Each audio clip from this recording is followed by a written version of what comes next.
আসসালামু আলাইকুম আমার প্রিয় আপুরা, কেমন আছেন সবাই? আশা করি সবাই অনেক ভালো আছেন, সুস্থ আছেন। সুমির সংসার থেকে আমি সুমি আরও একটি নতুন ব্লগ ভিডিও নিয়ে আপনাদের মাঝে হাজির হয়ে গেলাম। আশা করব প্রিয় আপুরা পুরো ভিডিও জুড়ে আমার সাথেই থাকবেন। বাইকে ঘুরতে আমার বরাবরই কিন্তু ভালো লাগে। আমি আর আপনাদের ভাইয়া এক জায়গায় যাওয়ার উদ্দেশ্যে বাইকে করে রওনা দিয়েছি। বাচ্চারা কিন্তু আমার সাথে যাচ্ছে না, ওরা আমাদের পুরনো বাড়িতে গিয়েছে। ওরা চাচাতো ভাই বোন মিলে পিকনিক করবে, সেই জন্য আমরা এশিয়ান হাইওয়ে দিয়ে যাচ্ছি। তো এখানে এলে আমার চারপাশটা দেখলে মনে হয় যে আমরা বিদেশে আছি। যাই হোক, বিদেশি ফিল তো পাওয়া গেল। এখন চারপাশে দেখেন কি সুন্দর গ্রামীণ পরিবেশ, একদম জঙ্গল, জায়গায় জায়গায় ক্ষেত করা আছে, এই যে সিম ক্ষেত। তো দেখতে কিন্তু অনেকটাই ভালো লাগছিল। তো আপুরা কিন্তু বুঝতে পেরেছেন আমি কোথায় যাচ্ছি। হ্যাঁ আপুরা, আমি বাণিজ্য মেলায় এসেছি। আমি কিন্তু গত অনেক বছর যাবৎ ঢাকা থাকছি, কিন্তু আমি এই প্রথম বাণিজ্য মেলায় এসেছি। এর আগে আমি কিন্তু কখনোই বাণিজ্য মেলায় আসিনি।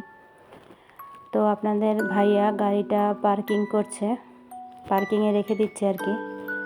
তো আমি চারপাশটা একটু ঘুরে ঘুরে দেখছিলাম। আমরা সকাল 9:30টার দিকে এসেছি, এখন পর্যন্ত কিন্তু এত মানুষ আসেনি, অনেকটাই খালি। তো গাড়ি পার্কিংয়ে রেখে দিয়ে আমরা এখন টিকিট কাউন্টারের দিকে যাচ্ছি। তো সব কিছুই আমার কাছে নতুন, আর যেহেতু আমি এর আগে আসিনি কখনো। আমি এদিকে দাঁড়িয়ে আছি আর আপনাদের ভাইয়া টিকিট কাটতে গিয়েছে। তো দেখেন না, পুরো চারিদিকটা কিন্তু এখনও একদম ফাঁকা, কোনো সিরিয়াল নেই।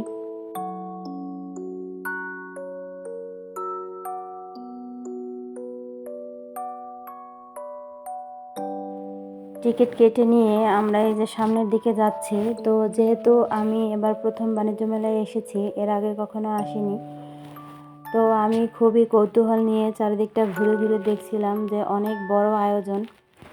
এর আগে ছোট ছোট মেলায় যাওয়া হয়েছে, কিন্তু এরকম বড় পরিসরের মেলায়, বাণিজ্য মেলায় আমি কখনো আসিনি। তো আমরা মেইন যে বিল্ডিংটা আছে সেটার ভিতরে ঢুকলাম। তো এখানে এসে যে 36 চত্বর নামে একটা কর্নার আছে, সেখানে একটু ঘুরে দেখছিলাম। তো দেখার পরে আমরা সব দিকে ঘুরে ঘুরে দেখব। আর এই পাশে একটা কিডস জোন আছে। তো আমাদের সাথে যেহেতু কোনো বাচ্চা নেই, তো আমরা এদিকটাতে আর যাব না। এটার পাশেই একটা কিসের যেন দোকান ছিল, আমার আসলে নামটা সঠিক মনে নেই। তো আমরা সেই দোকানের মধ্যে একটু গেলাম। এখানে সব এই যে চুলা, তারপরে ইন্ডাকশন কুকার এসব ছিল।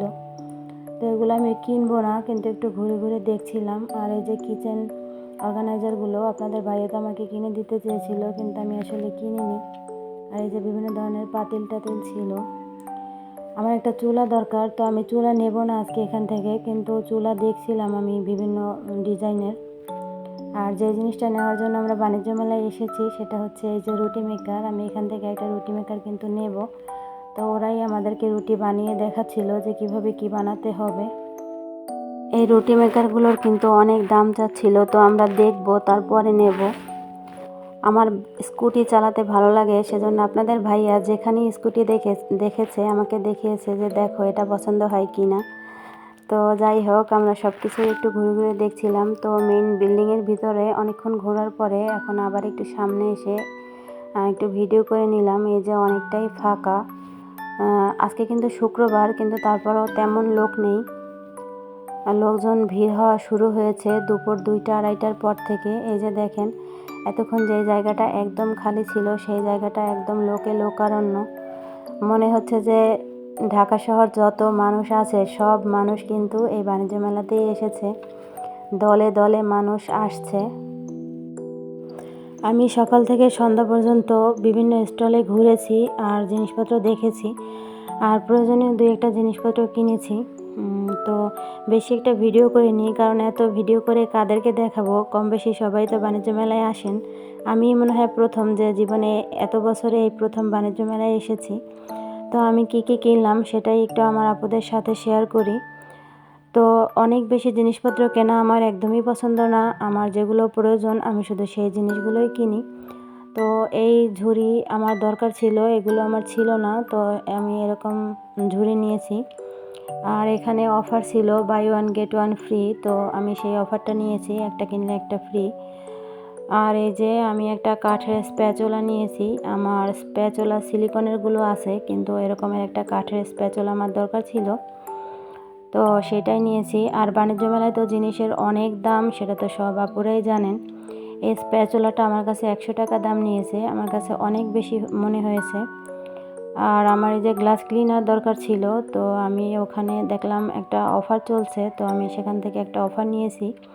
এটাও buy one get one free, তো সেখান থেকেও আমি একটা নিয়ে নিয়েছি।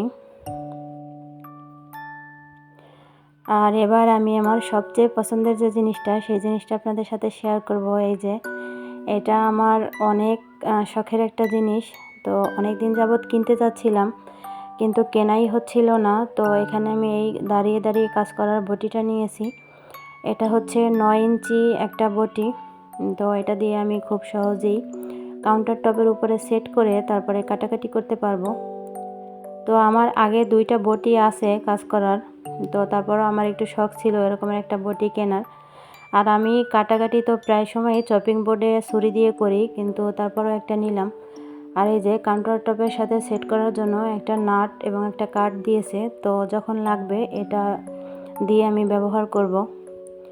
আর এবার দেখাবো আমার সবচেয়ে পছন্দের একটা জিনিস। এটা আমি কখনো ব্যবহার করব কিনা জানি না, কিন্তু নিয়েছি একটা, এই যে রুটি মেকার।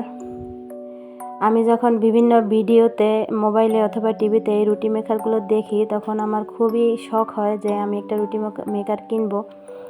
তো আমি বাণিজ্য মেলাতে গিয়ে এই রুটি মেকার একটা নিয়েছি। আমি আসলে এই বটি আর রুটি মেকার কেনার উদ্দেশ্যেই কিন্তু বাণিজ্য মেলায় গিয়েছি। তো এটাতে এখনও আমি রুটি বানিয়ে টেস্ট করিনি, তো যখন রুটি বানাবো তখন অবশ্যই আপনাদের সাথে শেয়ার করব। তো এখানে প্লাস্টিক র্যাপার পেঁচিয়ে নিতে হবে, আর ওরা বলে দিয়েছে 4 আঙ্গুল ফাঁকা রেখে তারপরে রুটির কাইটা রাখতে হবে, তারপরে এই উপরের কাঠটা দিয়ে চাপ দিতে হবে। ওরা প্রসেসটা দেখিয়ে দিয়েছে। তো আমি যখন বানাবো তখন তো আপনাদের সাথে অবশ্যই শেয়ার করব। তো এটাই পেঁচানোর জন্য একটু প্লাস্টিক র্যাপার দরকার ছিল, তো সেটাও আমি একটা নিয়েছি, এই যে ডায়মন্ডের। তো এই প্যাকেটটা আমার কাছে 170 টাকা দাম নিয়েছে। অনেক রুটি মেকারের সাথে এটা ফ্রি দিচ্ছিল, কিন্তু আমরা যেই শপ থেকে নিয়েছি সেখানে এই প্লাস্টিক র্যাপারটা ফ্রি দেয়নি, সেজন্য এটা আমাকে আলাদা করে কিনতে হয়েছে। তো যাই হোক, একটা কিনে নিয়েছি, আরও বিভিন্ন কাজে এটা কিন্তু ব্যবহার করা যাবে। তো আমার কেনাকাটাগুলো কেমন হয়েছে আপুরা জানাবেন। আর আমার আজকের ভিডিও এই পর্যন্তই। সবাই ভালো থাকবেন, আমার জন্য দোয়া করবেন, আমিও আপনাদের সবার জন্য দোয়া করব। আল্লাহ হাফেজ।